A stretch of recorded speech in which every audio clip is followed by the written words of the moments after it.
Hello बच्चों, स्वागत है आप सभी का आपके अपने चैनल गॉड क्लासेस पर। तो बच्चों, आज की जो वीडियो है उसमें हम करने वाले हैं अप्लाइड मैथमेटिक्स क्लास 11th के लिए वन शॉट प्रोबेबिलिटी का। तो इस वीडियो के थ्रू जो प्रोबेबिलिटी का कंसेप्ट है वो बिल्कुल क्रिस्टल क्लियर हो जाएगा आप सबके मन में कि प्रोबेबिलिटी में क्या होता है, किस तरीके से आप इसके क्वेश्चन सॉल्व कर सकते हो। तो कंसेप्ट वाइज ये वन शॉट इनफ है, यानी सारी की सारी प्रोबेबिलिटी आज इसके अंदर हम खत्म कर देंगे। क्वेश्चंस भी हम इसके अंदर करेंगे, लेकिन for the better preparation for exam आपको जितने ज़्यादा से ज़्यादा क्वेश्चन हो सकते हैं उतने ज़्यादा से ज़्यादा क्वेश्चन करने की प्रैक्टिस करनी चाहिए। ये नहीं कि वन शॉट में आपने जितने क्वेश्चन देखे बस उतना प्रिपेयर करके चले गए, क्योंकि वन शॉट के अंदर लिमिटेशन होती है, बहुत बड़ा हम नहीं कर सकते। यानी पूरे कंसेप्ट को हम समझ सकते हैं, लेकिन क्वेश्चंस हम बहुत सारे इसके अंदर नहीं कर सकते। फिर भी मैं कोशिश करूंगा कि आपको हर एक कंसेप्ट वाइज इतना समझ में आ जाए कि जो भी क्वेश्चंस है वो आप ट्राई कर सको। फिर भी अगर पर्टिकुलरली स्पेसिफिकली कोई क्वेश्चन किसी को समझना है तो उसके लिए जो मैंने ऑलरेडी जो प्रोबेबिलिटी के डिटेल्स वीडियो हैं वो आप वहाँ पर जाके समझ सकते हो और कर सकते हो। अब यहाँ पर सबसे पहले हम स्टार्ट करते हैं प्रोबेबिलिटी के बारे में। आपको पता है कि प्रोबेबिलिटी के अंदर हम कुछ एक्सपेरिमेंट्स करते हैं, कुछ इवेंट्स हम परफॉर्म करते हैं। अब उसके अंदर जो वैल्यूज़ आती हैं वो बाय चांस ही आती हैं, ऐसा तो नहीं है कि कोई प्रेडिक्टेबल होती है। अगर जैसे मान लो आप कोई डाइस को थ्रो करते हो, डाइस पर आप 3 आएगा या 4 आएगा या 5 आएगा, ये प्रेडिक्टेबल नहीं है, ये कुछ भी आ सकता है। तो इसको हम बोलते हैं रैंडम एक्सपेरिमेंट। अब जब हम इवेंट परफॉर्म करते हैं तो इवेंट किस किस तरीके के होते हैं, तो सबसे पहला जो इवेंट है वो है सिंपल और एलिमेंट्री इवेंट।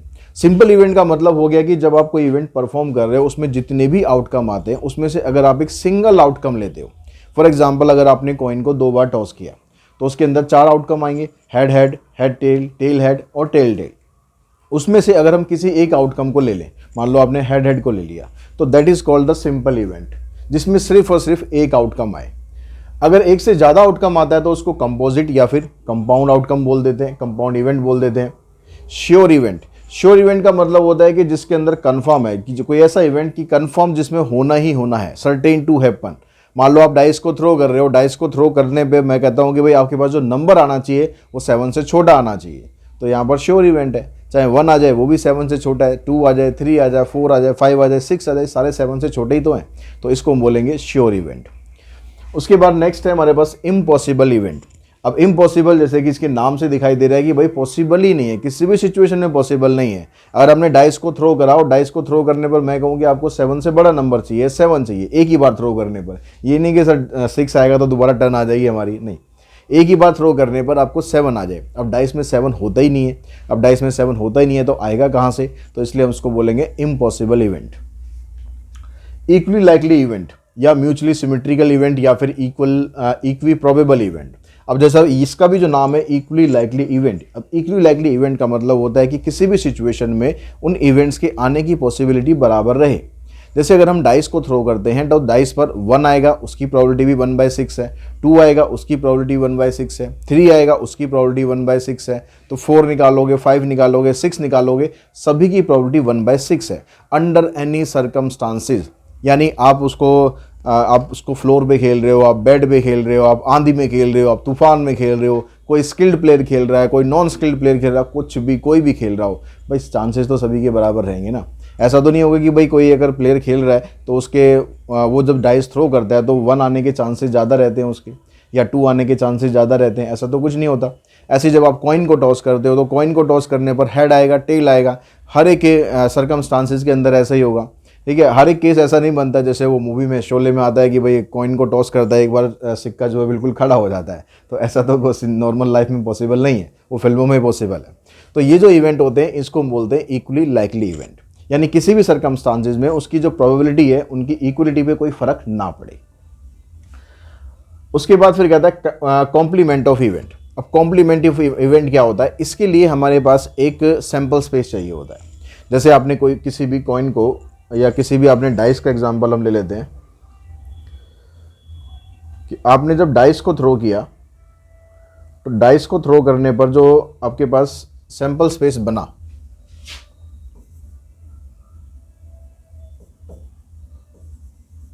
तो सैंपल स्पेस में हम क्या लिखेंगे, 1 2 3 4 5 एंड 6, ये आपके पास बन गए। जब हम इसके कॉम्प्लीमेंट की बात करेंगे, मान लो हमने एक इवेंट ले लिया, कोई हमने एक इवेंट ले लिया और हमने उसमें कहा कि भाई इसमें जो इवन नंबर है बस वो आएंगे, तो हमारे पास एक इवेंट है जिसमें इवन नंबर आएंगे, यानी 2 आ गया, 4 आ गया और 6 आ गया। अब इसके अगर कॉम्प्लीमेंट की आप बात करो तो इसके कॉम्प्लीमेंट में क्या होगा, तो उसके लिए आपको यहाँ पर इनको पूरे नंबर्स को देखना है और जो जो नंबर इसमें ऑलरेडी आ चुके हैं उन नंबर्स को आप छोड़ दो। अब कौन कौन से नंबर आ चुके हैं, यहाँ पर 2 आ चुका है, 4 आ चुका है, 6 आ चुका है, तो इनको आप छोड़ दो, तो जो बाकी बचेगा वो बनेगा ई कॉम्प्लीमेंट। अब कॉम्प्लीमेंट के लिए आप डैश लगा सकते हो या फिर आप इसके ऊपर ई के ऊपर बार लगा सकते हो या ई के ऊपर एक छोटा सा सी लिख सकते हो। ये सभी का मतलब कॉम्प्लीमेंट ऑफ ई हो गया। ठीक है, तो इसके अंदर क्या करेंगे हम, 2, 4 और 6 को छोड़ देंगे, 1 आ जाएगा, 3 आ जाएगा और 5 आ जाएगा। ठीक है, ये 3 नंबर आएंगे, ये 1 है। द इवेंट ए और बी, अब मान लो एक इवेंट आपके पास आ गया, ए और बी आपको निकालना है। ए और बी का मतलब हो जाएगा कि जो ए के अंदर एलिमेंट होंगे और जो एलिमेंट बी के अंदर होंगे उसको आप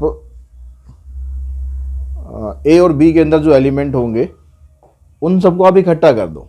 ठीक है, इकट्ठा करोगे तो क्या, जैसे हमने एक इवेंट ले लिया यहाँ पर, सपोज ए हमने ले लिया, एक ए इवेंट आ गया हमारे पास 1, 3, 4, और जो बी इवेंट है ये हमने ले लिया 4, 5 एंड 6। तो जब हम इनका यूनियन निकालेंगे तो यूनियन के अंदर हमें ए और बी दोनों को इकट्ठा करना है। अब ए और बी दोनों को अगर आप इकट्ठा करोगे तो आपके पास जो इवेंट ए और बी है ये बन जाएगा क्या, ए यूनियन बी से इसको हम डिनोट करेंगे, और इसके अंदर 1 भी आ जाएगा, 3 भी आ जाएगा, 4 भी आ जाएगा, 5 भी आ जाएगा और 6 भी आ जाएगा। फिर नेक्स्ट है इवेंट ए एंड बी। अगर एंड वर्ड यूज होता है तो एंड वर्ड यूज करने का मतलब है कि आपको इंटरसेक्शन करना है, मतलब आपको कॉमन एलिमेंट्स फाइंड करने हैं। तो ए और बी में जो कॉमन होगा वो इसके अंदर आ जाएगा। तो ए और बी में कॉमन है 4 कॉमन है, तो इंटरसेक्शन में 4 आ गया। The event A but not be, event A तो होना चाहिए लेकिन बी नहीं होना चाहिए, तो इसको हम कैसे डिनोट करते हैं, इसको डिनोट करते हैं हम ए माइनस बी से। तो इसमें आपको सिर्फ ए के एलिमेंट लिखने हैं, लेकिन जो बी में भी आ चुके हैं ना उनको छोड़ देना है। अब बी में कौन, ए के एलिमेंट है हमारे पास 1, 3, 4, इसमें से जो बी में आ चुका है, बी में कौन सा आ चुका है, 4 आ चुका है ना, तो 4 को छोड़ देंगे, तो यहां पर लिखेंगे 1 और 3। उसके बाद फिर नेक्स्ट कहता है अगर इसी में आपको अगर बी माइनस ए निकालना होगा तो क्या करेंगे, तो फिर आपको बी के एलिमेंट लिखने हैं। तो बी के एलिमेंट है 4, 5, 6, लेकिन 4 ऐसा है जो ए में भी आ चुका है, तो उसको आप छोड़ देंगे तो 5 आ जाएगा और 6 आ जाएगा। तो ये 2 एलिमेंट आ जाएंगे। उसके बाद कहता है म्यूचुअली एक्सक्लूसिव इवेंट और इनकम्पीटेबल इवेंट। अब म्यूचुअली एक्सक्लूसिव इवेंट का मतलब होता है कि जब आप इंटरसेक्शन करोगे और इंटरसेक्शन कुछ भी ना आए, उसको हम बोलते हैं म्यूचुअली एक्सक्लूसिव इवेंट। अब यहाँ पर कोई इवेंट ऐसा अभी हमने लिखा ही नहीं है कि जिसके अंदर म्यूचुअली एक्सक्लूसिव हो। जैसे मान लो हमारे पास एक इवेंट और होता जिसमें हम लिख देते सी। ठीक है, अगर आप ए का और सी का इंटरसेक्शन करोगे तो कुछ नहीं आएगा, क्योंकि दोनों में कॉमन कुछ नहीं है। यहाँ पर 1, 3, 4 है, वहाँ पर 2 है। अगर आप बी और सी का इंटरसेक्शन करोगे तो भी कुछ नहीं आएगा, यानी सी जो है वो ए के साथ भी म्यूचुअली एक्सक्लूसिव है और बी के साथ भी म्यूचुअली एक्सक्लूसिव है, यानी जब इंटरसेक्शन कुछ भी ना आए।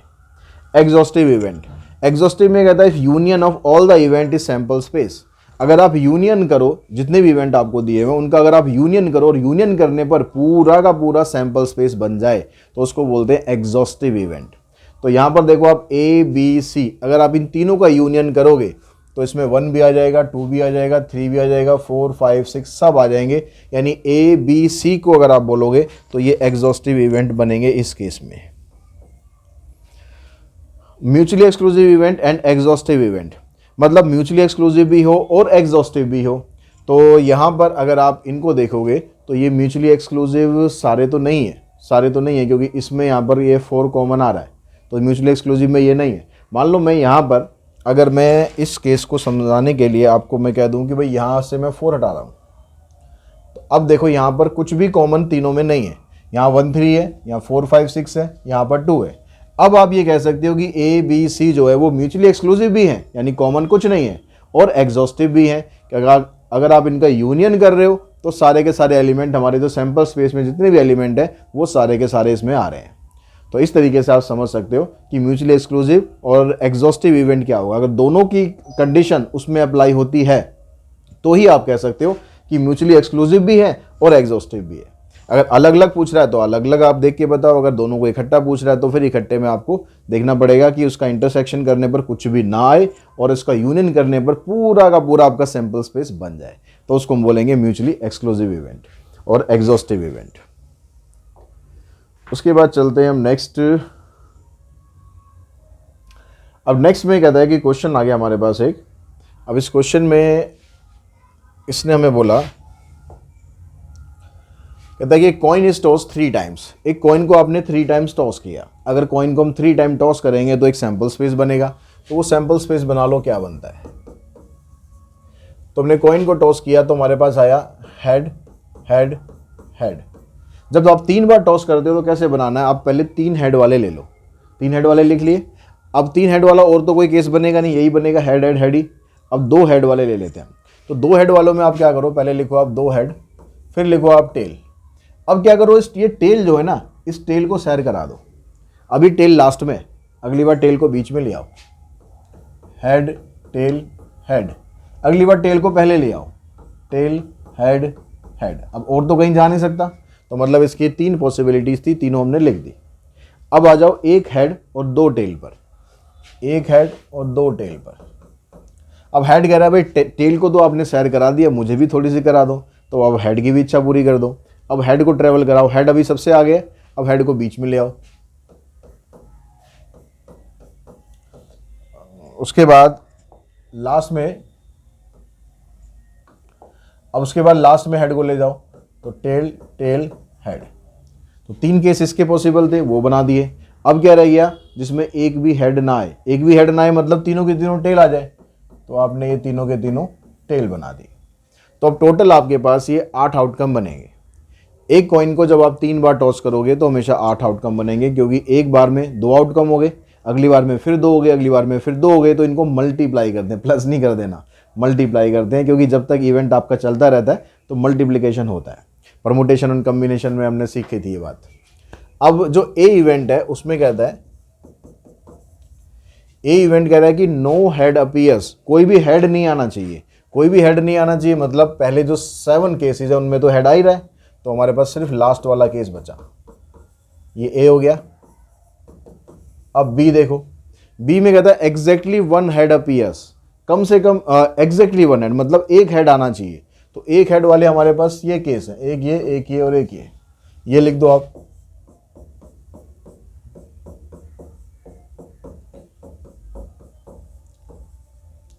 और सी में क्या कहता है, सी में कहता है एटलीस्ट 2 हेड, कि कम से कम 2 हेड आने चाहिए। तो कम से कम 2 हेड का मतलब 2 हेड भी आ सकते हैं और 3 हेड भी तो आ सकते हैं ना, कम से कम बोला है उसने। तो यानी 2 हेड वाले आप तीनों केस लिख दो।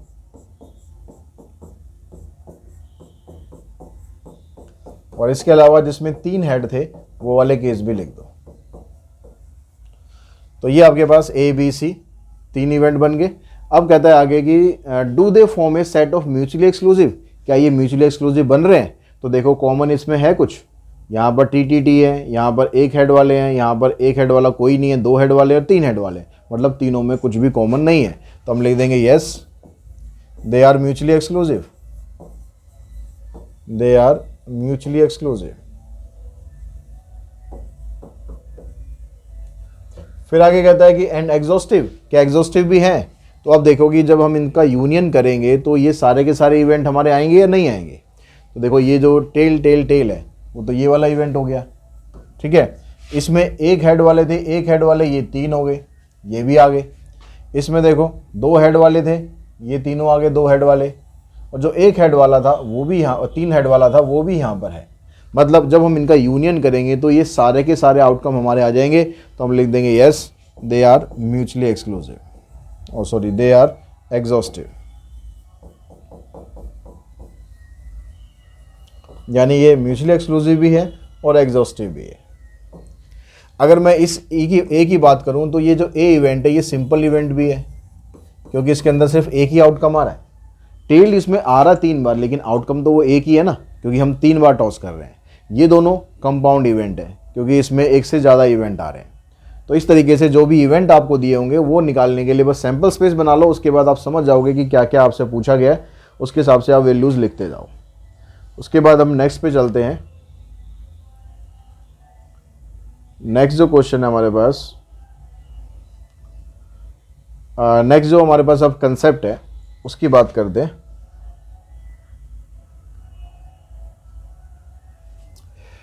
तो नेक्स्ट कंसेप्ट में देखिए, इसमें कहता है कि एक्सियोमेट्रिक अप्रोच ऑफ प्रोबेबिलिटी है। ये क्या होती है? कहता है कि अगर आपके पास कोई एक इवेंट है ए जो कि एस का सबसेट है, ठीक है। यहाँ पर मान लो हम एक इवेंट ले लेते हैं, सपोज सैम्पल स्पेस हमारे पास आ गया, हमने डाइस का एग्जांपल ले लिया 1 2 3 4 5 और 6, ये आपके पास टोटल इवेंट आ गए।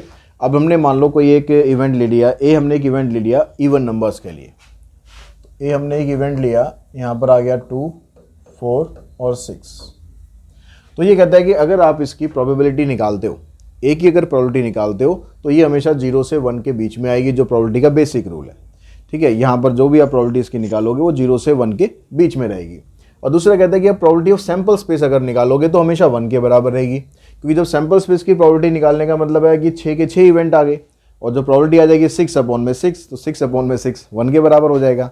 तो आंसर आ जाएगा हमारा इसमें हमेशा 1।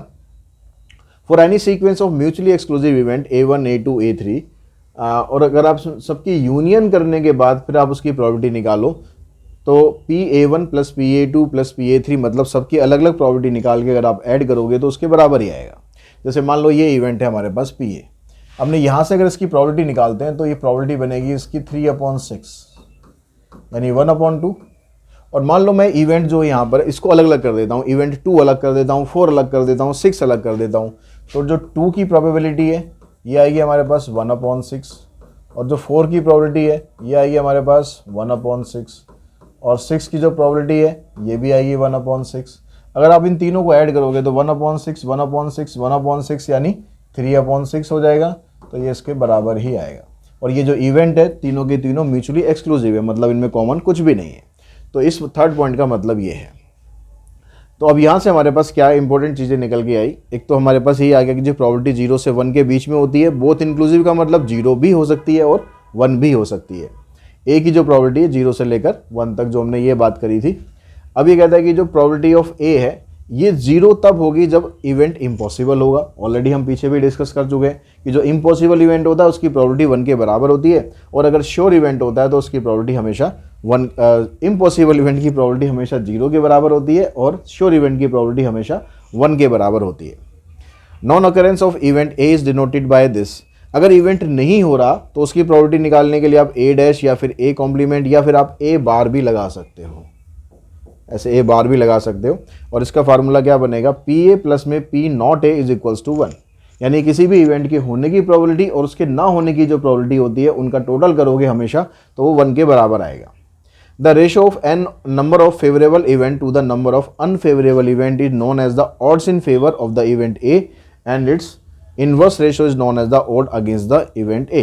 ये कह रहा है कि जब आप रेशियो निकालते हो, जो फेवरेबल इवेंट मतलब जो आप निकालना चाह रहे हो उसके होने के पॉसिबिलिटी, और नंबर ऑफ अनफेवरेबल इवेंट मतलब जो नहीं होने की प्रोबेबिलिटी, यानी नहीं होने की जो रेशो आएगी उसको हम बोलते हैं ऑड्स इन फेवर। फेवर मतलब जो चीज़ आप निकालना चाह रहे हो ना उसकी रेशो आपको ऊपर रखनी है, और जो नहीं निकालना चाह रहे हो उसकी रेशो आपको नीचे रखनी है। अगर आप इसको उल्टा कर दोगे तो उसको बोला जाएगा ऑड्स अगेंस्ट द इवेंट ए।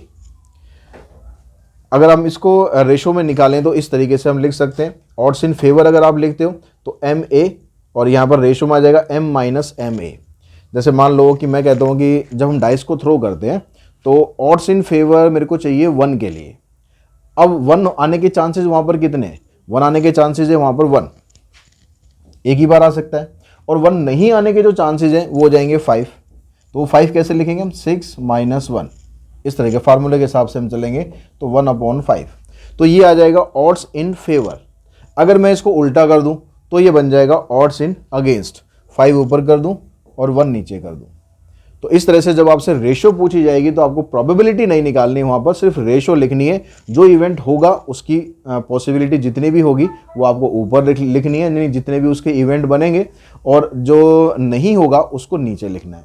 जब हम ऑड्स इन अगेंस्ट की बात करेंगे तो जो नहीं होने वाला होगा ना उसको ऊपर लिखेंगे, और जो होने वाला होगा उसको नीचे लिखेंगे, उल्टा कर देंगे। बस इतना होता है, इसमें आपको प्रोबेबिलिटी नहीं लिखनी होती है, बस जो इवेंट जितने बनते हैं उनकी रेशो लिखनी होती है। तो क्वेश्चन देखिए, क्वेश्चन में कहता है कि find the probability that when A hand of 7 card is drawn from A well shuffle deck of 52 cards, यानी हमें जो 52 कार्ड्स है उसमें से 7 कार्ड्स हमें निकालने हैं। एग्जैक्टली 3 किंग पहली जो कंडीशन है उसमें कह रहा है एग्जैक्टली पहली कंडीशन ये ऑल किंग, फिर सेकंड है एग्जैक्टली 3 किंग्स, और फिर थर्ड है एटलीस्ट 3 किंग। वो वहाँ पर रिपीट हो गई है, उसको हम छोड़ देते हैं।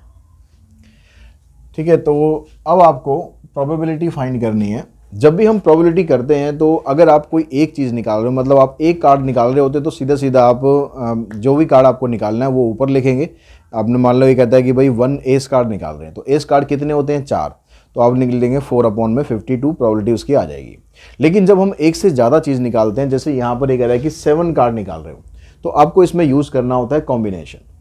अब हम कॉम्बिनेशन यूज़ करके यहाँ जो कंडीशन है उसको फॉलो करेंगे। पहली में कहता है कि सारे के सारे किंग होने चाहिए। अब सारे के सारे किंग होने चाहिए तो इसका मतलब किंग होते कितने हैं? किंग तो होते हैं हमारे पास 4, तो 4 किंग तो हम निकाल लेंगे।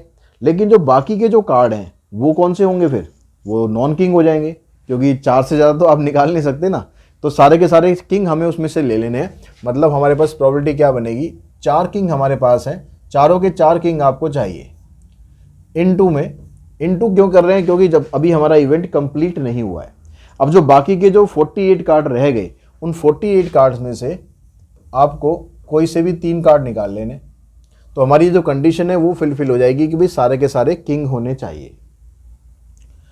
तो अब इसको डिवाइड कर देंगे। आपके पास टोटल कार्ड कितने हैं? 52। उसमें से आप निकाल कितने रहे हो? निकाल रहे हो आप 7। यहाँ पर जो टोटल आता है ना 4 और 3 वो यहाँ पर आ जाएगा, और जो ऊपर टोटल आता है वो इधर आ जाएगा।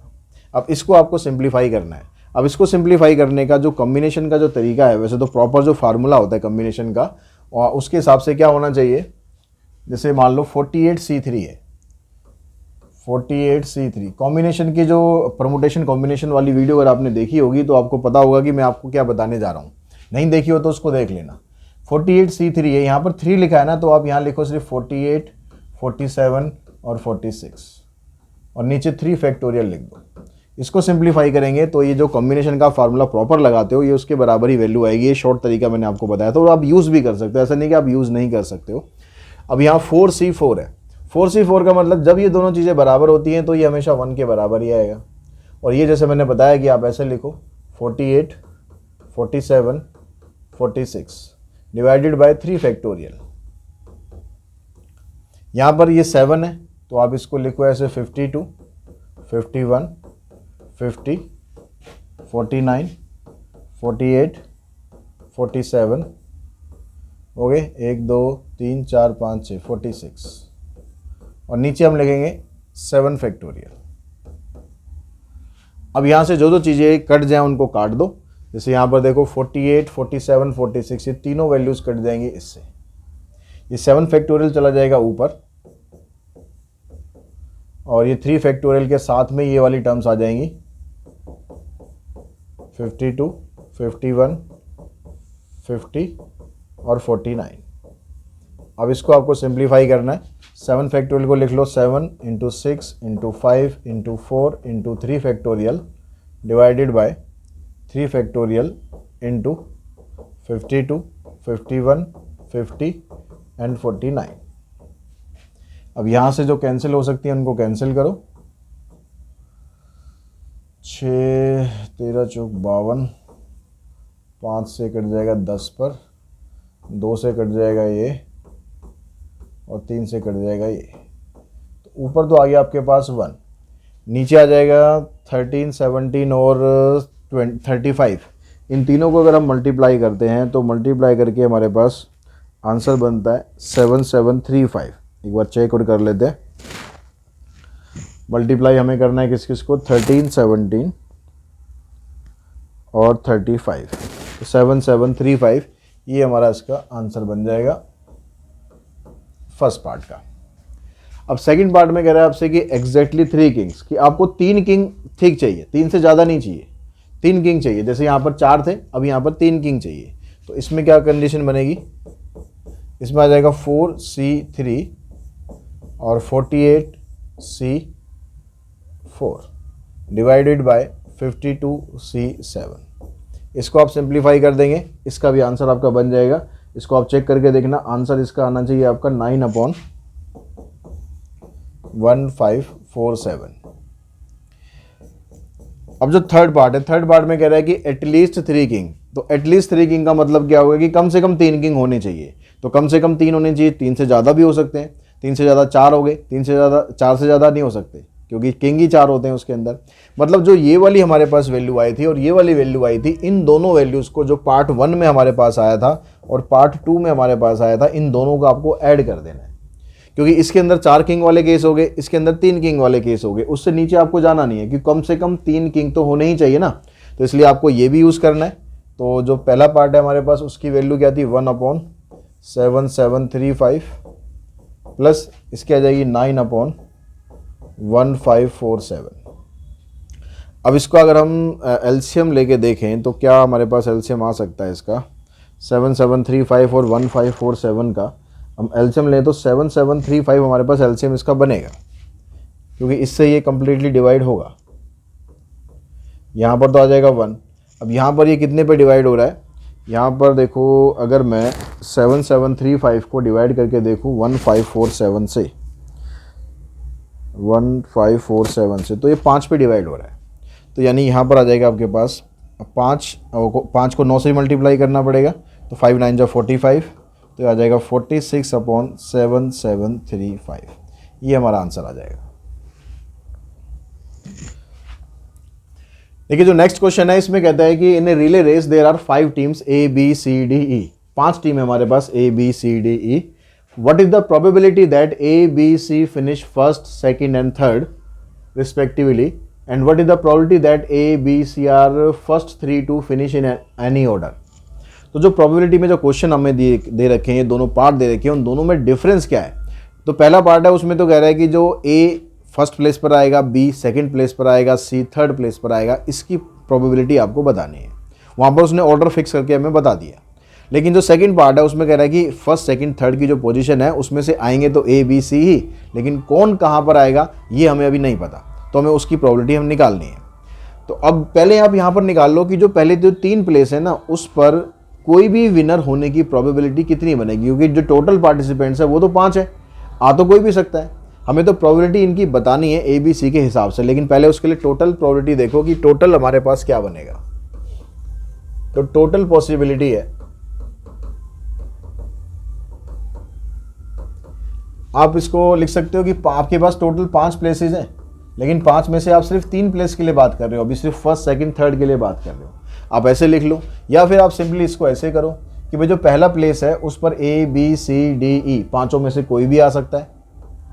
जो दूसरा प्लेस है उस पर 4 में, जो पहले प्लेस पर आ चुका है वो सेकंड तो नहीं आएगा ना, वो फर्स्ट आ गया, वो कहीं कहेगा मैं सेकंड आऊँगा भाई, ठीक है। तो वो यहाँ पर एक प्लेस आपका कम हो गया, मतलब अब जो पार्टिसिपेंट है वो आपके पास 4 रह गए सेकंड प्लेस के लिए। अब ऐसे थर्ड प्लेस के लिए आपके पास पार्टिसिपेंट बचे 3, तो उनमें से कोई भी आ सकता है।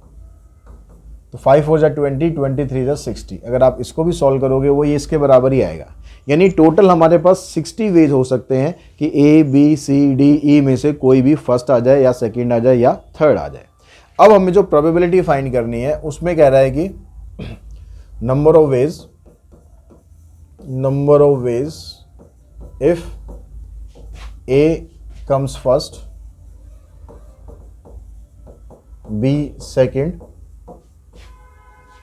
And C third. अब यहां पर नंबर ऑफ वेज बचे गया, जब हमने डिसाइड कर ही दिया, ठीक है, हमने ऑलरेडी कह दिया कि ए फर्स्ट आएगा, बी सेकंड आएगा, सी थर्ड आएगा, तो यहां वेज बचे गया। एक ही ऑप्शन है भैया, और कोई ऑप्शन ही नहीं है। ए को फर्स्ट लाना ही पड़ेगा, बी को सेकंड लाना ही पड़ेगा और सी को थर्ड लाना ही पड़ेगा, तो एक ही हमारे पास सीक्वेंस बन सकता है, ठीक है। तो हमारे पास प्रोबेबिलिटी इसकी क्या बनेगी, प्रोबेबिलिटी ये बन जाएगी इसकी 1/60। लेकिन जब हम सेकंड केस की बात करेंगे तो उसमें क्या कर रहा है कि number of ways for A B C comes first, second और थर्ड। यहां पर कह रहा है इन एनी ऑर्डर, यहां पर फिक्स नहीं है कि ए पहले प्लेस पर ही आएगा ही आएगा। अब कोई पक्षपात नहीं है भैया, कोई भी आए, लेकिन फर्स्ट सेकंड, हाँ, लेकिन ये जरूर है कि ए बी सी में से ही आएगा। तो जब हम फर्स्ट प्लेस की बात करेंगे तो फर्स्ट प्लेस पर इन तीनों में से कोई भी आ सकता है, तो 3 ऑप्शन हो गए। जब सेकंड प्लेस की बात करेंगे तो जो फर्स्ट आ गया उसको हटा दो, सेकंड प्लेस के लिए हमारे पास 2 ही लोग बचेंगे, और जो थर्ड आएगा वो जो भी बचेगा लास्ट में वो आ जाएगा, यानी टोटल मिलाकर 6 ऑप्शन आपके पास होंगे। तो इसकी जब प्रोबेबिलिटी आप निकालेंगे तो ये आ जाएगा 6 अपॉन टोटल है 60, यानी आंसर आ जाएगा 1/10। तो इस तरीके से ये क्वेश्चन आपको सिंप्लीफाई करने हैं। नेक्स्ट क्वेश्चन पे चलते हैं। नेक्स्ट क्वेश्चन में कहता है नेक्स्ट अब कंसेप्ट है आपके पास अब लॉज ऑफ प्रोबेबिलिटी। तो प्रोबेबिलिटी के जो लॉज हैं ये सारे लॉज आपको याद कर लेने हैं ताकि आपको क्वेश्चंस करने में आसानी रहे। A and B are event associated with random experimenting having sample space S and if A is a subset of B। A अगर B का सबसेट है तो मतलब A के अंदर B से कम एलिमेंट होंगे या उसके बराबर हो सकते हैं। तो A अगर B का सबसेट है तो जो प्रोबेबिलिटी ऑफ A आएगी ये भी प्रोबेबिलिटी ऑफ B से या तो कम आएगी या इसके बराबर आएगी। Probability of B minus A को आप ऐसे लिख सकते हो, probability of B minus probability of A, यानी B के जो इवेंट आएंगे उसमें से A के इवेंट की प्रोबेबिलिटी माइनस करनी है। 2 event A and B are mutually exclusive. Mutually exclusive होता है जब उसमें इंटरसेक्शन कुछ होता ही नहीं है। अब इंटरसेक्शन अगर होता ही नहीं है तो उसकी प्रोबेबिलिटी भी 0 के बराबर आ जाएगी। और इसी से अगर हम एक फार्मूला हमारे पास होता है पी ए यूनियन बी, तो इसमें जो पूरा फार्मूला होता है वो हमारे पास कुछ इस तरीके से होता है पी ए प्लस में P B minus P A intersection B. ये यूनियन का जो फार्मूला होता है ये नीचे लिखा हुआ है, यहाँ पर मैं लिख देता हूँ इसको। जो यूनियन का फार्मूला होता है वो सेट्स में आपने पढ़ा होगा पी ए प्लस में P B P A intersection B. Sets में यहाँ पर p की जगह n लिखा होता है, मतलब cardinal number, number of element, और प्रोबेबिलिटी में बस उसको हम p से रिप्लेस कर देते हैं। तो जब ये कह रहा है कि भाई म्यूचुअली एक्सक्लूसिव इवेंट होंगे तो इसका मतलब इंटरसेक्शन 0 हो जाएगा। अब इंटरसेक्शन अगर ये 0 हो गया तो आपके पास बचा क्या, P A union B equals to P A plus में पी बी। सिमिलरली अगर 3 इवेंट होंगे ऐसे म्यूचुअली एक्सक्लूसिव होंगे तो उसमें P A union B union C P A plus P B plus P C के बराबर आ जाएगा। 2 event A and B are exhaustive. Exhaustive का मतलब होता है कि अगर हम दोनों का यूनियन करें तो पूरा का पूरा सैंपल स्पेस आ जाए, और जो सैंपल स्पेस है उसकी प्रोबेबिलिटी हम पढ़ चुके हैं ऑलरेडी कि 1 के बराबर होती है। तो ए यूनियन बी की जो प्रोबेबिलिटी है भी 1 के बराबर होगी। ऐसे अगर 3 इवेंट होंगे तो भी उनकी प्रोबेबिलिटी 1 के बराबर हो जाएगी। 3 event A B C are equally likely. अगर इवेंट इक्वली लाइकली होते हैं तो उनकी जो प्रोबेबिलिटी होती है आने की वो बराबर होती है, इसलिए पी ए और पी बी और पी सी ये तीनों आपस में बराबर होंगी। यहाँ पर आपको वही बता रहा है कि P A union B P A plus P B के बराबर होगा अगर म्यूचुअली एक्सक्लूसिव इवेंट है। अगर एक से ज़्यादा म्यूचुअली एक्सक्लूसिव इवेंट है तो भी ऐसे ही होगा कि P A one union A two union A three, यानी आ जाएगा पी ए वन प्लस में पी ए टू प्लस में पी ए थ्री। इस तरह से जितने भी इवेंट होंगे वो आप ले सकते हो। लास्ट में इसके वही वाला फार्मूला लिखा है जो मैंने आपको ऊपर लिख के बता दिया है। हाँ जी, नेक्स्ट क्वेश्चन में देखते हैं, कहता है in race the probability of A and B winning the race are 1/3 and 1/6। A के रेस जीतने की प्रोबेबिलिटी 1/3 है और बी के रेस जीतने की प्रोबेबिलिटी 1/6 है। अब कहता है find the probability of neither of them winning the race. दोनों में से कोई भी रेस नहीं जीतता। अब दोनों में से कोई भी रेस नहीं जीतता मतलब कोई तीसरा ही जो मोर्चा मार गया, ठीक है, ये दोनों रह गए। तो अभी हमें ये बताना है कि ना तो ए जीत रहा है ना बी जीत रहा है। तो probability of A dash intersection B dash ये हमें निकालना है, मतलब ना तो ए जीत रहा है ना बी जीत रहा है। अब इसका जो फार्मूला होता है वो होता है 1 minus P A union B. अब यूनियन की वैल्यू आप निकालोगे तो यूनियन क्या होता है, P A plus P B minus A intersection B. तो ये आ गया आपके पास 1 माइनस पी ए की जो वैल्यू है हमारे पास 1/3 है, इसकी वैल्यू 1/6 हो गई, माइनस इंटरसेक्शन की वैल्यू 0 हो जाएगी। इंटरसेक्शन मतलब ए भी रेस जीत रहा है और बी भी रेस जीत रहा है, ऐसा तो होगा नहीं, या तो ए जीतेगा या फिर बी जीतेगा, अगर जीतेगा भी तो। लेकिन यहाँ पर तो इसलिए इंटरसेक्शन जो है वो 0 के बराबर हो जाएगा। आप लिख सकते हो यहाँ पर A and B are mutually exclusive.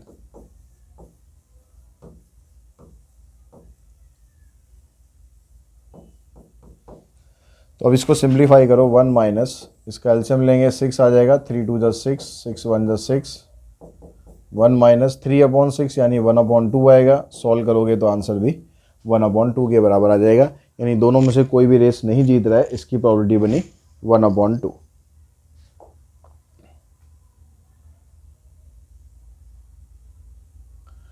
उसके बाद जो नेक्स्ट आपके पास कंसेप्ट आता है वो है कंडीशनल प्रोबेबिलिटी।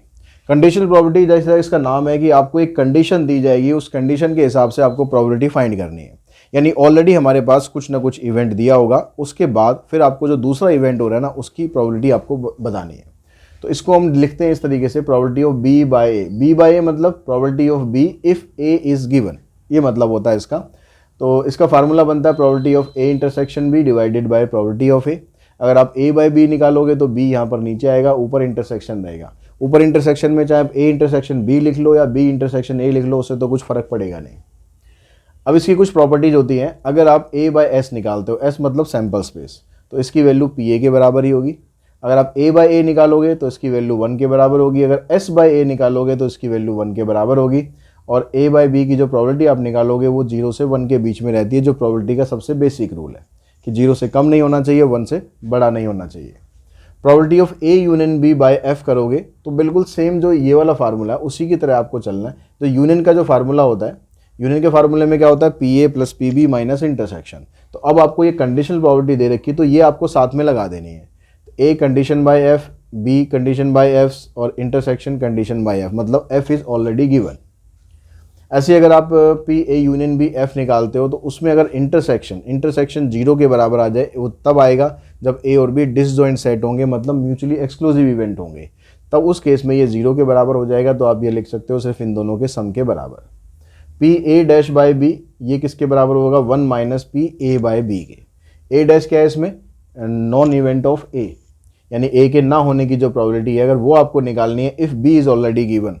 तो जो हमारा फार्मूला होता है पी ए नॉट का जो फार्मूला हम लगाते हैं 1 माइनस पी ए हो जाता है। तो यहाँ भी वही रहेगा 1 माइनस पी ए, यहाँ पर स्लैश में बी दे रखा है तो यहाँ पर भी बी लगा देना है आपको। मतलब फार्मूला अलग से कोई ऐसा नहीं है कि स्पेसिफिक आपको याद करने की ज़रूरत हो। ये 5th फार्मूला भी ऐसे याद कर लेना है, 6th भी ऐसे याद कर लेना है, जो 7th भी याद कर लेना है। उसके बाद आता है फिर हमारे पास इंडिपेंडेंट इवेंट। इंडिपेंडेंट इवेंट में कहता है कि अगर दो इवेंट का अगर हम इंटरसेक्शन करते हैं तो वो P A into P B के अगर बराबर आ जाए तो उसको हम बोलते हैं इंडिपेंडेंट इवेंट। अगर दो इवेंट ए और बी इंडिपेंडेंट हैं तो इसका मतलब ए और बी डैश ये भी इंडिपेंडेंट होंगे, ए डैश और बी ये भी इंडिपेंडेंट होंगे, और ए डैश एंड बी डैश ये दोनों भी इंडिपेंडेंट ही होंगे। For any event A and B, the probability that A and B occur simultaneously is given by the product of unconditional probability of A and the conditional probability of B given that A has already occurred. Then P A intersection B is equals to P A into P B by A। इन दोनों का जो multiplication है, intersection जो है A और B का, ये इसके बराबर होगा probability of A into probability of B by A। मतलब क्या हुआ कि A की प्रोबेबिलिटी आ गई, फिर आपको प्रोबेबिलिटी ऑफ B निकालनी है if A is already occurred. यानी यहाँ भी कंडीशनल प्रोबेबिलिटी वाला कंसेप्ट हम यूज़ कर रहे हैं जब आप A इंटरसेक्शन B निकालते हैं। ऐसे अगर आपके पास 3 इवेंट दे रखे हैं तो आप उसको लिखेंगे ऐसे P A into P B by A, यानी B probability of B if A is already occurred, probability of C if A and B both are already occurred.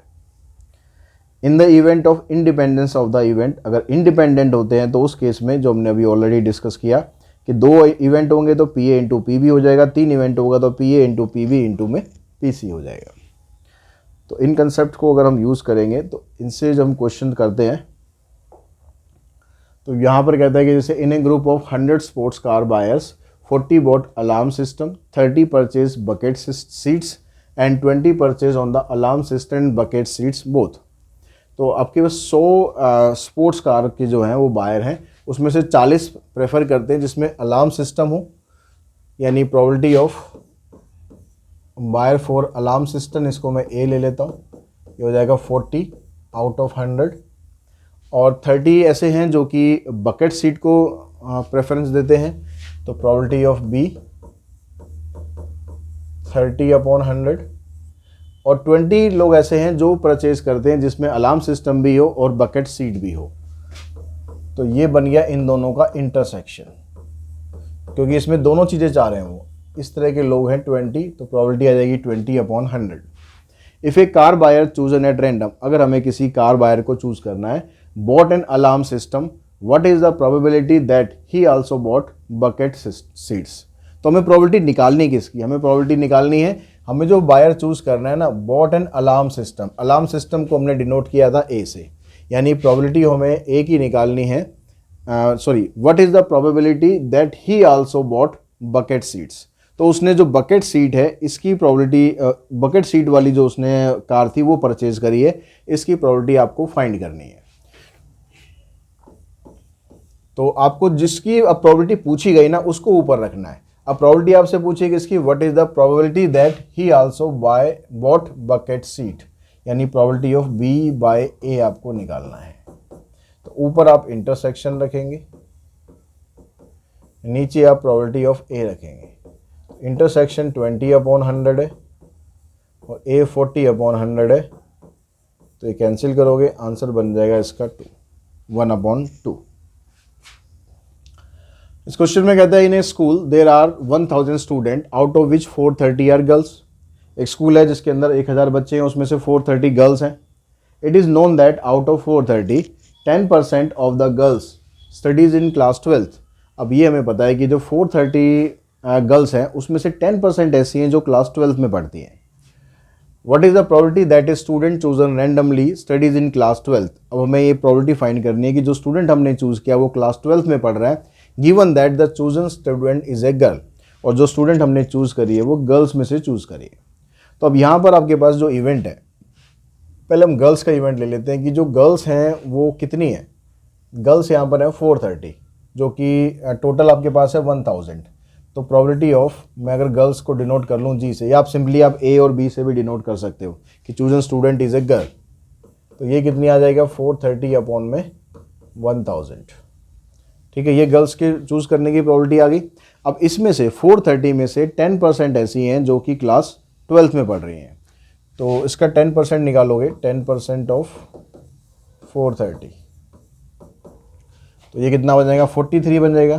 तो 43 ऐसी हैं जो गर्ल्स भी हैं और क्लास 12th में भी पढ़ रही हैं, मतलब ये इंटरसेक्शन बनेगा किस किस का। मैंने जो क्लास है उसको सी से डिनोट कर लिया और ये जी है गर्ल्स, तो ये आ गया आपके पास 43/1000। ठीक है, तो यहाँ पर जो 43 आया ना, ये गर्ल्स की प्रोबेबिलिटी है जो क्लास 12th में पढ़ रही है, मतलब दोनों का इंटरसेक्शन है। यानी जो सेकंड वाला केस है खाली पी सी का, वो हमें यहाँ पर नहीं दिया और उसकी हमें ज़रूरत भी नहीं है। क्यों ज़रूरत नहीं है? क्योंकि यहाँ पर कहता है कि what is the probability that a student chosen randomly studies in class 12th। जो क्लास 12th में स्टूडेंट पढ़ रहा है उसकी हमें प्रोबेबिलिटी फाइंड करनी है if the chosen student is a girl. तो इसमें क्या होगा, हमें चाहिएगा सी इंटरसेक्शन जी और नीचे चाहिएगा पी जी। तो दोनों चीज़ हमारे पास है, ये 43 हो गया और वहाँ पर 430 आ गया, ये कैंसिल, इससे ये भी कैंसिल हो जाएगा 10 पर, तो आंसर आ जाएगा इसका 1/10। उसके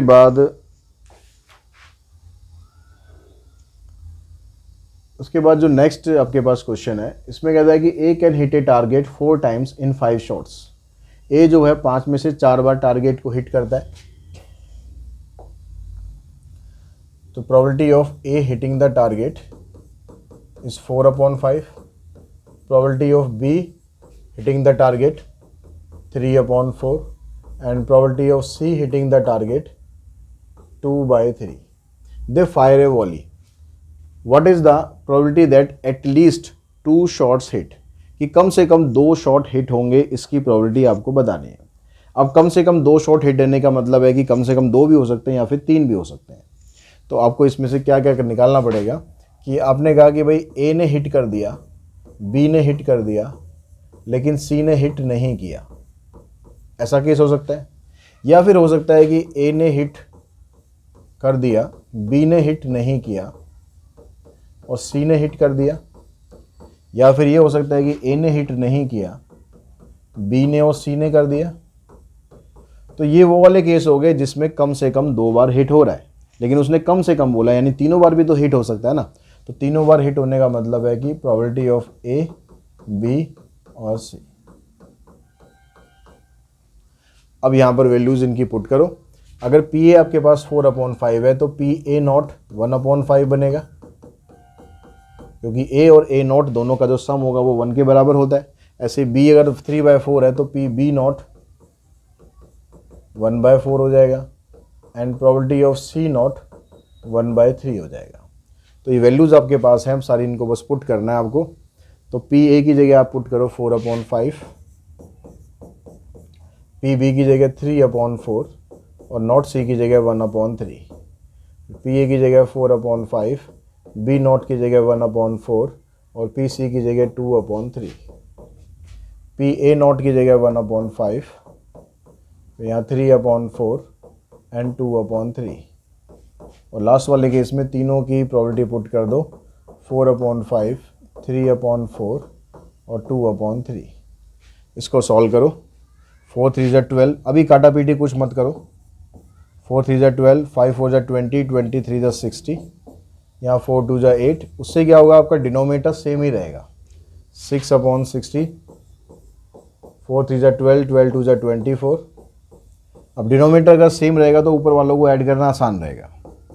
तो 12 + 8 20 हो गया, 20 है 44 प्लस में 6 यानी 50/60। तो आंसर आ गया इसका 5/6। नेक्स्ट में कहता है कि A and B throw a die alternately till one of them gets a number greater than 4 and wins the game. A और बी जो है दोनों गेम खेल रहे हैं, ठीक है, अपना टाइम पास कर रहे हैं बढ़िया से। अब क्या उन्होंने वो रखा है कि दोनों एक एक करके गेम खेलेंगे और अगर 4 से बड़ा नंबर आ गया तो गेम जीत जाएंगे। अब 4 से बड़ा नंबर डाइस में कब आता है, या तो 5 आता है या 6 आता है, 2 केसेस होते हैं। यानी दोनों केसेस में जीतने की जो प्रोबेबिलिटी है वो है कितनी, 2/6। तो हारने की कितनी हो जाएगी, हारने की 2/3 हो जाएगी, क्योंकि दोनों का सम 1 के बराबर होना चाहिए। अभी कहता है कि A start the game, what is the probability of B winning. अगर गेम ए स्टार्ट कर रहा है तो बी के जीतने की प्रोबेबिलिटी बतानी है। तो probability of B winning the game,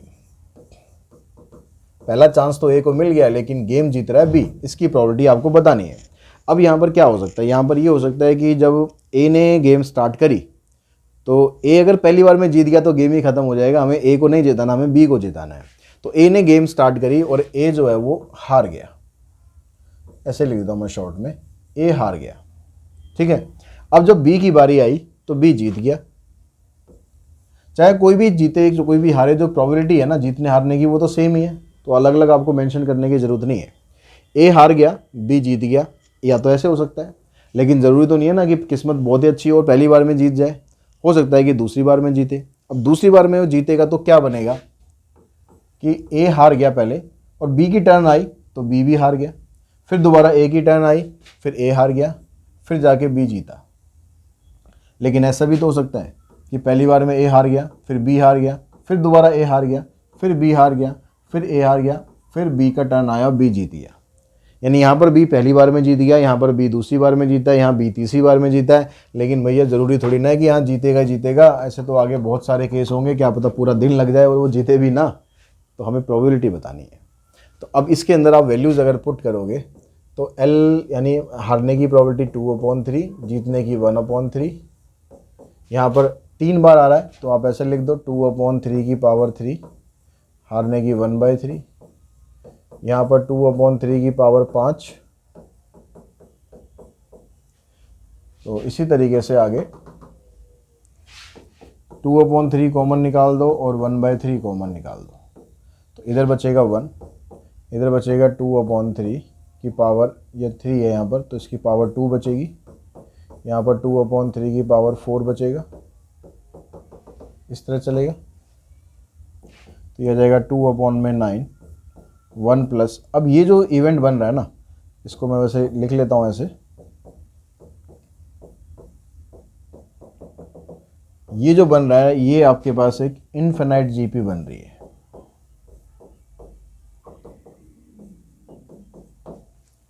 अब जो इनफिनाइट जीपी होती है उसमें फार्मूला क्या होता है उसका सम करने का, उसका फार्मूला होता है a/1 - r। अब यहाँ पर a की वैल्यू क्या है, a की वैल्यू तो यहाँ पर 1 है क्योंकि पहली टर्म होती है।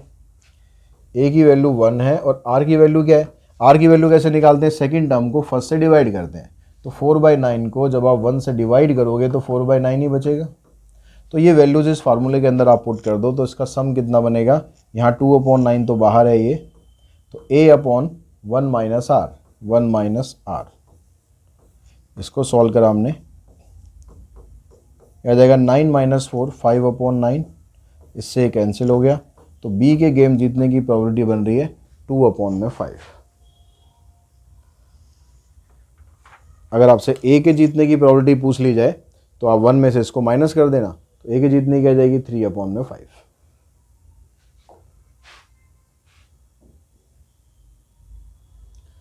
उसके बाद अब नेक्स्ट में कहता है कि लॉ ऑफ प्रोबेबिलिटी। इसमें लॉ ऑफ टोटल प्रोबेबिलिटी के अंदर लॉ ऑफ टोटल प्रोबेबिलिटी है, कहता है कि E1 E2 E3 अगर आपके पास म्यूचुअली एक्सक्लूसिव इवेंट हैं और एग्जॉस्टिव भी हैं, associated with A sample space S of a random experiment and A is any event associated with S, then probability of finding A is probability of P E1 plus probability of P A by E1। मतलब E1 की probability को उससे multiply करना है probability of A से if E1 is already occurred, जो conditional probability थी। ऐसे P E2 इंटू में P A by E2, इस तरह जितने भी इवेंट बनेंगे सभी को आपको इस तरह से मल्टीप्लाई करना है। तो ये क्या कह रहा है, ये कह रहा है कि जब आपके पास ये पूरा मान लो एक सैम्पल स्पेस है और ये E1 E2 E3 E4 E5 E6 इस तरह से बहुत सारे इवेंट हैं, लेकिन सब अलग अलग है, मतलब म्यूचुअली एक्सक्लूसिव हैं, और इन सब का यूनियन करेंगे तो पूरा सैम्पल स्पेस आएगा। और एक इवेंट ए है ऐसे, वो इन तीनों से सबसे रिलेट कर रहा है, तीनों से जितने भी इवेंट हैं सबसे रिलेट कर रहा है। तो इस इवेंट ए के होने की प्रोबेबिलिटी अगर आपको बतानी है तो उसके लिए फार्मूला ये है, तो इसको बोलते हैं लॉ ऑफ टोटल प्रोबेबिलिटी। और जब इसी फार्मूले में हम बेस थ्योरम निकालेंगे तो बेस थ्योरम में हम ये बताएंगे कि जो ये वाले इवेंट है, जैसे मान लो ये E1 है, तो इस इवेंट की जो होने की जो प्रोबेबिलिटी है कि इवेंट E1 हो रहा है if A has already occurred, यानी probability of E by A। यहाँ पर I की नीचे आप E1 की निकाल देंगे तो 1 लगा देंगे, 2 की निकालेंगे तो 2 निकाल देंगे। मतलब इस वाले केस में लॉ ऑफ टोटल प्रोबेबिलिटी के केस में तो हम A की प्रोबेबिलिटी निकाल रहे हैं, और बेस थ्योरम के अंदर हम इस इवेंट की होने की प्रोबेबिलिटी निकाल रहे हैं, या इसके, ठीक है, जो इनमें कॉमन आएगा, या इसके इन इवेंट के होने की प्रोबेबिलिटी निकाल रहे हैं। तो इसके लिए फार्मूले में क्या आएगा, जो जिसकी आप प्रोबेबिलिटी निकालना चाह रहे हो उसकी प्रोबेबिलिटी ऑफ E1 वो ऊपर रखो, probability of A bye E1 को इससे मल्टीप्लाई कर दो, नीचे आपके पास यही चीज़ आएगी, ये टोटल प्रोबेबिलिटी जो है ये आपके पास नीचे टोटल में आ जाएगा। तो ये दोनों फार्मूले लिंक्ड है। अगर आपसे सिर्फ A की प्रोबेबिलिटी पूछी जाए तो ये लगाओ, अब E1 बाय A की पूछी जाएगी तो नीचे आपको तो ये रखना है पूरी की पूरी वैल्यू, ऊपर आपको प्रोबेबिलिटी ऑफ EI इंटू में probability of A by EI put करना है। अब इसको क्वेश्चन से समझते हैं कि ताकि आपको और क्लियर हो जाएगी क्या आपको निकालना चाहिए इसमें।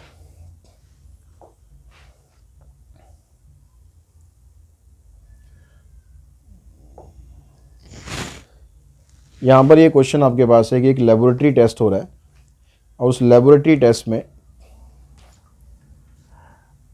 जो ब्लड टेस्ट है वो 99% इफेक्टिव है इन डिटेक्टिंग ए सर्टेन डिजीज़। कोई डिजीज़ अगर आपको है तो उसको 99% वो डिटेक्ट कर लेता है। इसकी प्रोबेबिलिटी ये आपको 99% दे रखी है when it is in infect, अगर आपको डिजीज़ है तो।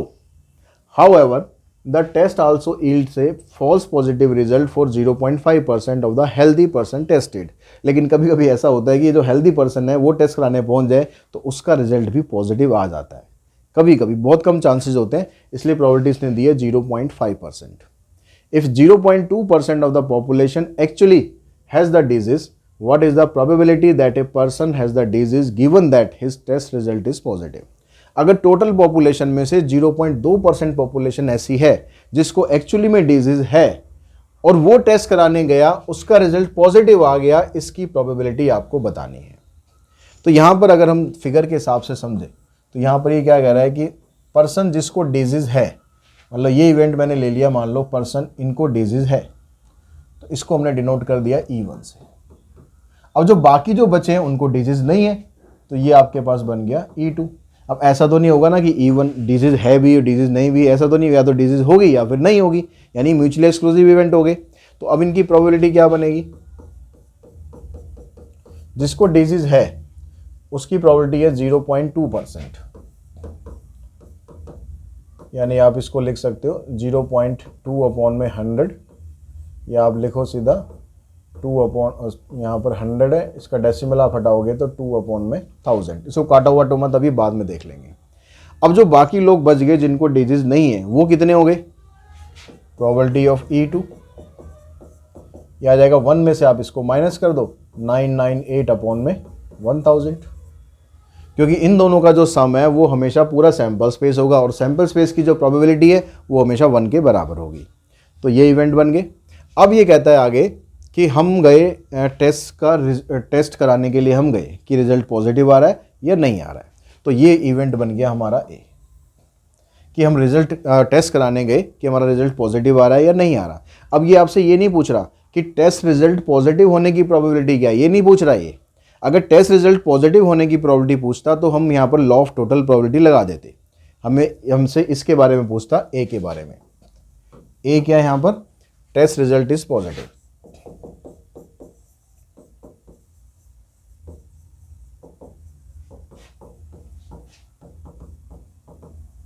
ठीक है, तो हमसे ये इसके बारे में नहीं पूछ रहा, हमसे ये पूछ रहा है कि जो आपने पर्सन सेलेक्ट करा है वो वाला पर्सन है जिसको एक्चुअली में डिजीज है। What is the probability that a person has the disease, मतलब ये वाले पर्सन में से हमने कोई सिलेक्ट करा है और वो टेस्ट कराने गया है, तो उसकी जो प्रोबेबिलिटी है वो बतानी है। यानी आपको ये वाला इवेंट बताना है, यानी बेस थ्योरम यहाँ पर अप्लाई करनी है। आपको बताना है यहाँ पर probability of E by A, E1 by A, ये आपको बताना है। अब इसको निकालने के लिए आपको ये निकालना पड़ेगा कि probability of A bye E1 क्या होगी। ए बाय E1 मतलब कि टेस्ट रिजल्ट तो पॉजिटिव आया, अगर उसको डिजीज है, तो यहाँ पर आपको दे रखा है कि अगर उसको डिजीज है तो 99% उसका रिजल्ट सही आएगा। तो इसको लिख लेना आप 99%, यानी 99 अपॉन में 100। मैं इसको लिख देता हूँ 990 अपॉन में 1000। ये मैंने क्यों लिखा, क्योंकि डिनोमिनेटर मैं सबका सेम कर लूँगा तो आगे कैलकुलेशन बनाने में मुझे आसानी रहेगी। तो आप ऐसे लिख सकते हो। अब दूसरा केस हम लेते हैं कि टेस्ट रिजल्ट तो आया पॉजिटिव, लेकिन उसका आया जिसको बीमारी नहीं थी, मतलब इसमें से कोई पर्सन गया, तो उसकी जो पॉसिबिलिटी है वो 0.5% है, यानी आ जाएगा 5 अपॉन में 1000। इसका परसेंटेज हटाओगे तो अब आपके पास सारा कुछ फ्रेम हो चुका है। बस आपको ये फार्मूला अप्लाई करना है। ये फार्मूला अप्लाई करेंगे तो ऊपर आएगा P bye E1, A bye E1, और नीचे टोटल आएगा दोनों का,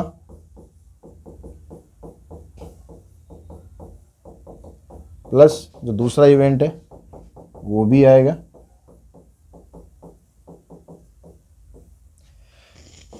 अब प्रोबेबिलिटी ऑफ E1 की प्रोबेबिलिटी आपके पास 2 अपॉन में 1000। अब देखो डिनोमिनेटर सेम करने का फ़ायदा आपको यहाँ पर नज़र आएगा।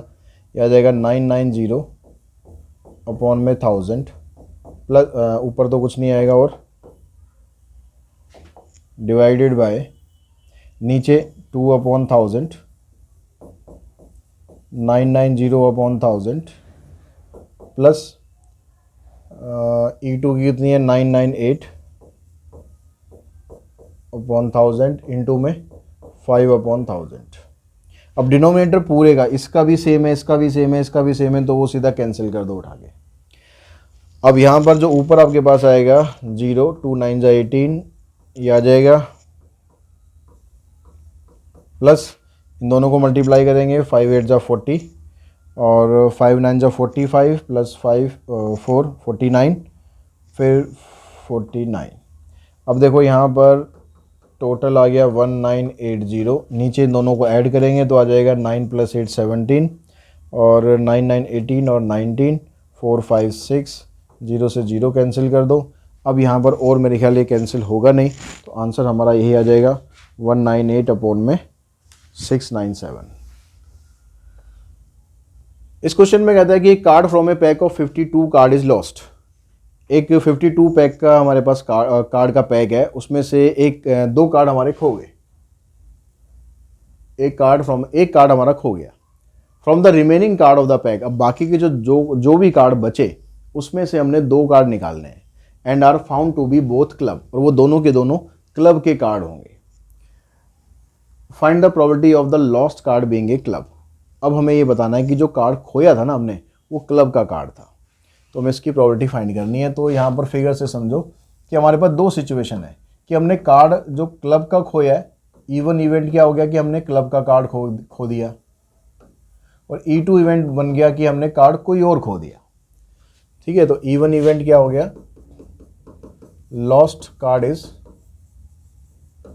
क्लब, और E2 इवेंट हो गया लॉस्ट एनी अदर कार्ड।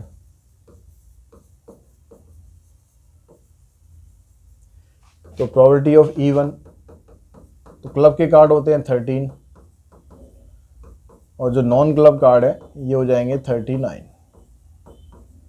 अब इन दोनों को हम काटेंगे तो डिनोमिनेटर इसका भी 4 आ जाएगा, इसका भी 4 आ जाएगा। अगर डिनोमिनेटर सेम आपके पास आता हो तो उसको काट लो, वरना कोई ज़रूरत नहीं काटने की। अब कहता है कि अब उसके बाद ये कार्ड चलो खो गए, जो भी होना था हो गया। अब उसके बाद हमने 2 कार्ड उसमें से निकालने हैं। तो जो ए इवेंट है वो क्या है कि 2 कार्ड आपको निकालने हैं, 2 कार्ड्स ड्रॉन। कौन से कार्ड निकालने हैं? कह रहा है found to be both club, यानी 2 क्लब लिख देंगे, 2 क्लब कार्ड। ए इवेंट क्या है हमारे पास? 2 क्लब कार्ड ड्रॉन। तो अगर पहली सिचुएशन के हिसाब से हम लेंगे A/E1, कार्ड तो हमें 2 निकालने, मतलब कॉम्बिनेशन यूज करके निकालना है। अब लेकिन जो पहली सिचुएशन थी, हमने उसमें से एक कार्ड क्लब का हमने खो दिया है। हमारे पास क्लब का एक कार्ड ऑलरेडी कम है, क्लब के 13 कार्ड होते हैं, तो 13 में से एक कार्ड हमारा खो गया है, तो 12 कार्ड रह गए क्लब के। तो उन 12 कार्ड में से कोई निकलेगा 12C2 डिवाइडेड बाय टोटल आएगा 52C2। ठीक है, इसको सॉल्व कर लेंगे। 12C2 मतलब हो गया 12 इंटू में 11 डिवाइडेड बाय 2 फैक्टोरियल, आ जाएगा 52 इंटू 51 डिवाइडेड बाय 2 फैक्टोरियल। ये इससे कैंसिल और 3 से इसे काट दोगे, 4 से आप इसे काट दो, तो ये आ जाएगा 11/17 × 51, 17 और 5 22। अब जो दूसरी सिचुएशन है उसमें कहता है कि कार्ड तो हमने कोई और खोया है, तो इसका मतलब जब आप 2 क्लब के कार्ड यहाँ पर निकालोगे तो क्लब के हमारे पास 13 सही सलामत हैं। ठीक है, 13 कार्ड हमारे सही सलामत हैं, टोटल हमारा वही रहेगा। तो ऊपर आ जाएगा यहाँ पर 13 इंटू 12 डिवाइडेड बाय 2 फैक्टोरियल, नीचे आ जाएगा 52 इंटू 51 डिवाइडेड बाय 2 फैक्टोरियल। फिर काटोगे आप यहाँ पर 3 से, तो इसका भी डिनोमिनेटर हमारा सेम आ गया 13/221। अब ये कह रहा है कि प्रोबेबिलिटी आपको ये पता करनी है कि जो लॉस्ट कार्ड था ना वो क्लब का कार्ड था, यानी जो पहले वाला केस है वो हमें फाइंड करना है, यानी प्रोबेबिलिटी ऑफ E1/A। तो ऊपर जो प्रोबेबिलिटी ऑफ E1 है 1/4, इसको मल्टीप्लाई करना है प्रोबेबिलिटी ऑफ A/E1 से, यानी 11/221। नीचे आ जाएगा 1/4 11/221 प्लस E2 की प्रोबेबिलिटी आपके पास 3/4 इंटू 13/221। डिनोमिनेटर देखो सबका सेम है, कैंसिल कर देना, ऊपर से 11 रह गया, यहाँ से 11 और यहाँ से 39, तो आंसर आ गया आपका 11/50। तो इस तरीके से आपको ये क्वेश्चंस करने हैं बेस थ्योरम के, और डेफिनेटली जो बेस थ्योरम के क्वेश्चन है वो आपके एग्जाम में आने के पूरे चांसेस हैं। तो आज की इस वीडियो में इतना ही। Thanks to all of you.